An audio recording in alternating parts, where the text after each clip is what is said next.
Hello, it is August 7th, 2023, a Monday. In 1997, it was a Thursday, and I'm more than halfway through my second full week of training at Bell Atlantic.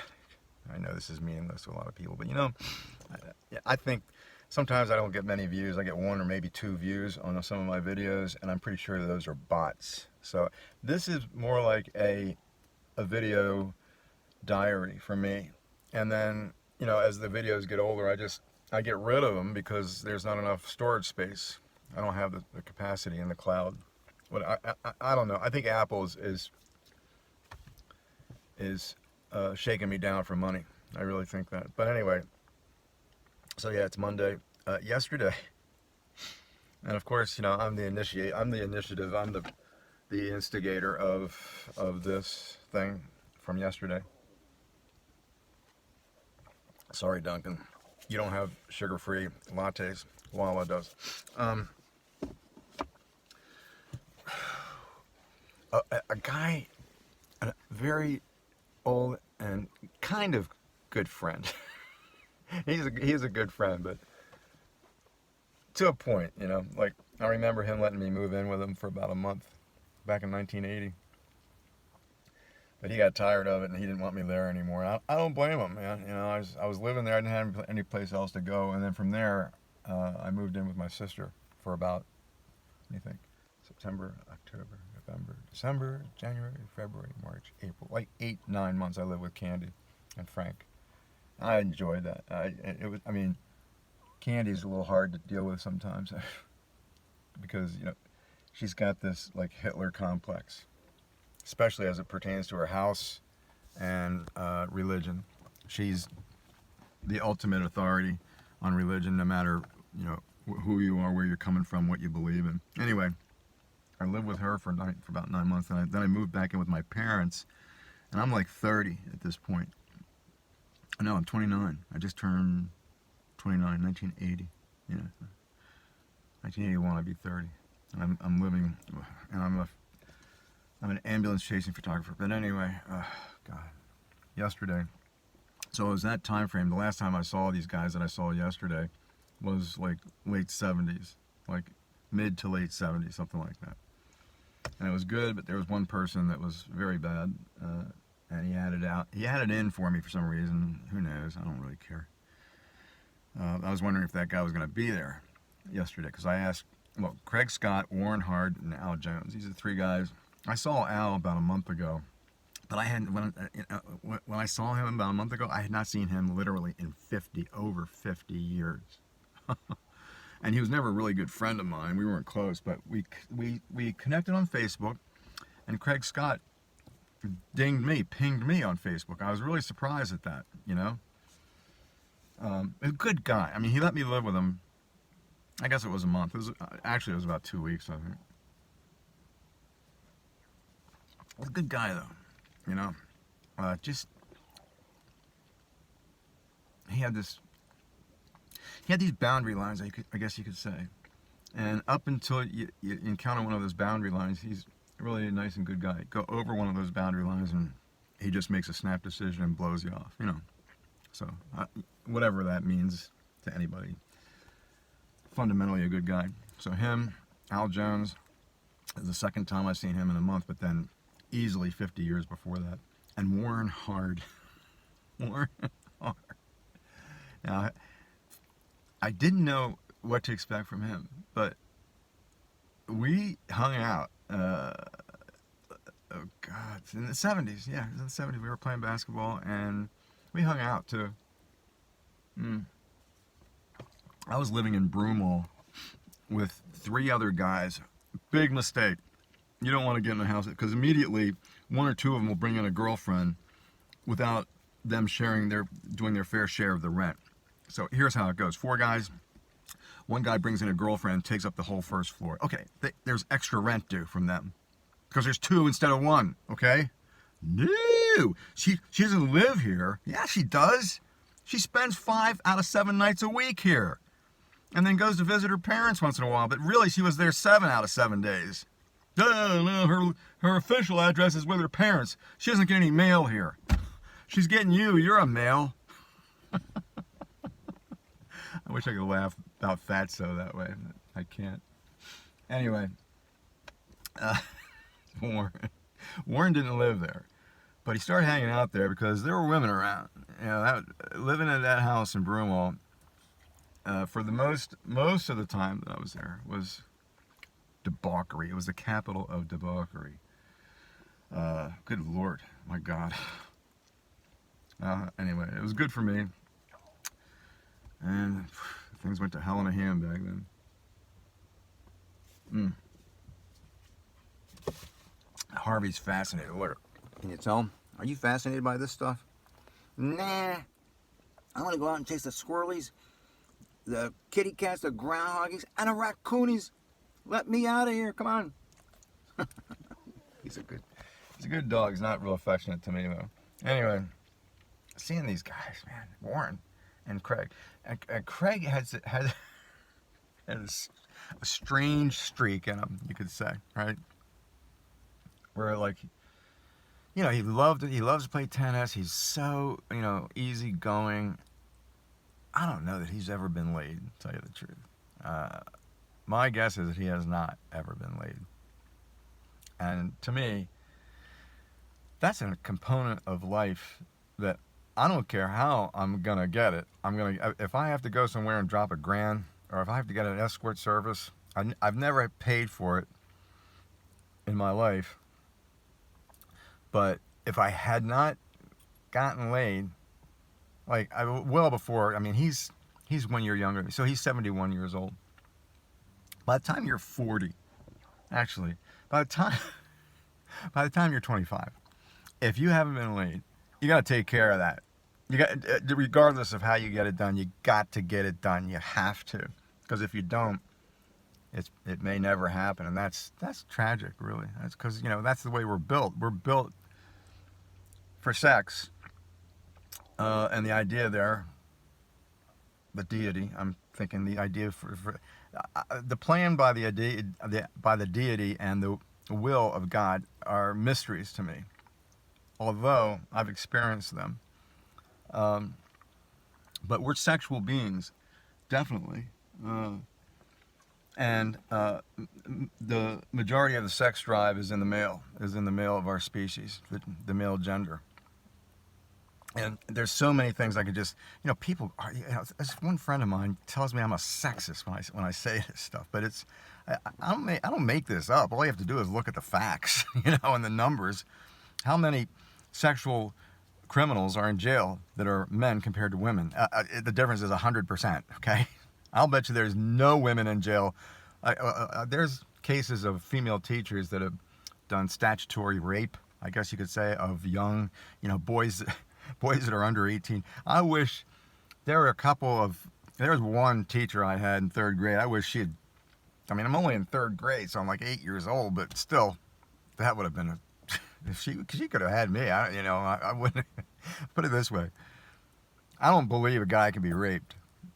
I don't believe it, because like if that happens and the woman's just forcing herself on him, fundamentally, you know, he can just push her off if he wants to, or you know, the sexual drive is built into the male gender of our species. As simple as that. There's nothing more to it, frankly. Anyway, so Craig Scott, I don't think he's ever been laid. I'm not going to ask him that, you know, because it's none of my business. I respect that. But it's a shame, because he's a really, I think he can be real affectionate and passionate, you know. Boy, he's passionate about tennis. He's passionate about life in general, sports, and he'll comment on women that are really pretty and good looking. But then, you know, I ask him, well, did you date her? Like, he mentioned somebody, and I remember this person from high school. She's really cute. I think she had a sister. Really cute, pristine, you know. And he started talking about her. I said, oh, well, Craig, did you date her? And he says, oh, no. I guess you could say it's tragic, but at the same time, that's who he is, and he's happy with himself, and, you know, he likes himself, I think, and those are really important things, too. So, anyway, it was for Craig Scott and Warren, I'm thinking like 75, 76, or 77. Well, with Craig, it was like 1980 because I lived with him for a couple of weeks. But Warren, I hadn't seen. And Warren was this skinny guy. I mean, he's 6'3" and he weighed, soaking wet, he weighed 160 pounds maybe. Excellent basketball player, fast. And he could jump, and he had a great baseline shot. And I was giving him this line yesterday because it's been a long time, you know. But he would always call foul when he was shooting. You know, if you breathed on him, foul, I got it, I got foul. Dude, you're making most of your shots anyway. What are you calling foul for? Just, come on, man. It's a pickup game.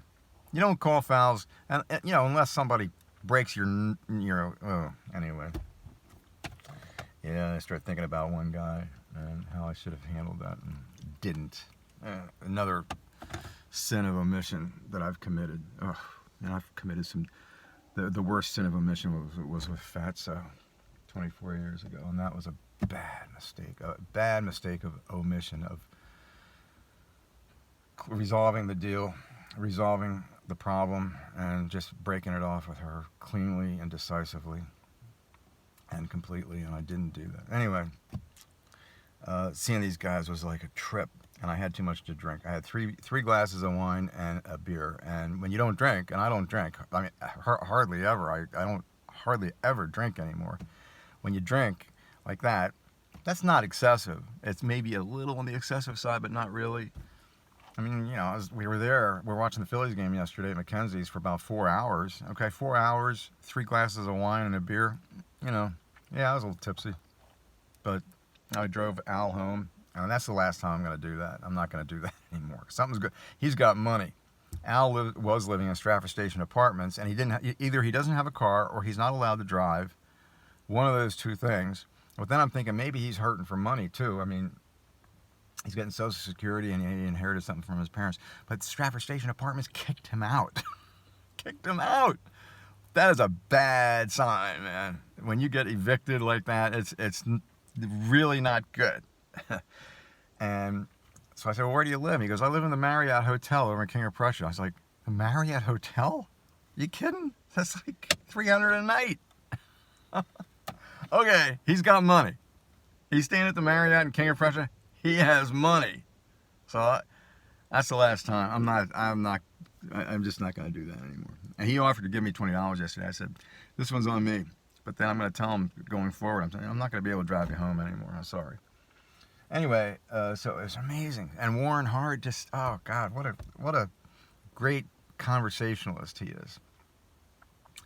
One of the best. I mean, he's really a bright, smart dude, man. He's got a great golf game. He was physically gifted in a lot of ways. He could play golf. He had a great shot in basketball. And he was fast. He's put on some weight. Craig told me he was like over 250 pounds. I didn't see that at all. He doesn't look like he's over 250 pounds, and not you know, he has a little something in the middle. I mean, he's filled out like normally. But we go back, you know, into the 70s. I'm telling you, that guy, you know, he turned sideways. He had a beard. The only thing, if he turned sideways, the only thing you could see is his beard because he was so skinny, he disappeared. That's how thin he was. That was great seeing him. It was great seeing Warren. Yeah, he hung around over where I lived in Broomall, and there was a girl there living with me. I had finally, I got most of the people out of that place, and there was a guy and a girl living with me. And the girl, he started dating, but not really. He just wanted to doink her, you know, and that's what he did. He'd come over, and he'd be over there. He'd be at our place for maybe 20 to 30 minutes, get his doink, and then just book out the door. And the last time he did that, I'll never forget, her name was Sue. She got so pissed. She started, you know, she was angry with me because he's my friend. Like I'm the one that did it. That stupid friend of yours, he came over and he makes love to me and then he just disappears and blah, blah, blah. How can you call him a friend and blah, blah, blah, blah. I'm like, okay, what? How do you back your way out of that?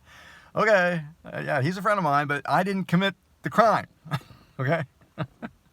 Warren. Oh, yeah, and he's really a cool customer, too. He's a cool kind of guy. He's smart as hell, man. He's got a great sense of humor. Really good.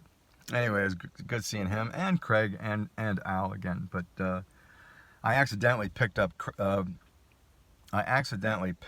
Warren's tab I don't know what the fuck I was thinking.